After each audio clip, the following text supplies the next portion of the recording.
Good evening, this is RT. You're watching The Weekly, our roundup of the big stories of the last 7 days with me, Kevin Owen. And first, Egypt's given the visiting US Secretary of State a fiery reception with a show of public anger against American support for the Muslim Brotherhood.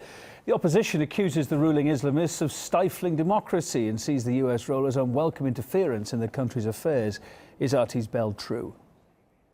There was a lot of anger from the people here in Egypt. What we saw was protests outside the foreign ministry with people actually burning pictures of John Kerry, saying that he was there supporting the Muslim Brotherhood and US interests here in Egypt. On a formal political level, Egypt opposition leaders, including Hamdine Sabahi, Amr Moussa and Mohamed al-Baradei, failed to attend the meeting on Saturday yesterday. 6 of the 11 opposition figures refused to attend.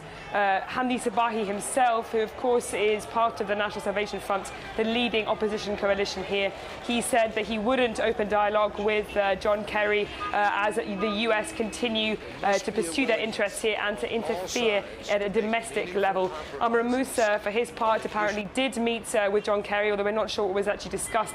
And Mohamed al-Baradei talked to him on the phone. There was clearly a feeling of anger towards the US Secretary of State, who was calling for political consensus, and which many people interpret as backing Muslim Brotherhood policies.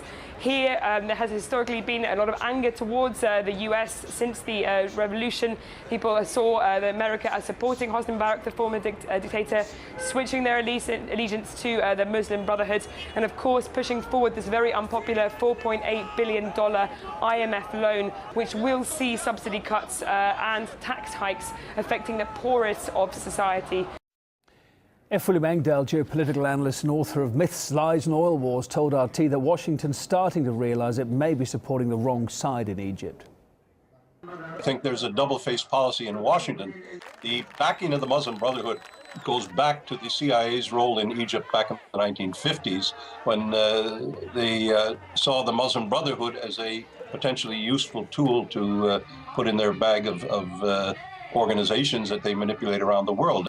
I think some people around President Obama had the delusion that they could control what's basically a political Islamo-fascist movement. It's not a movement for democracy in any stretch of the imagination.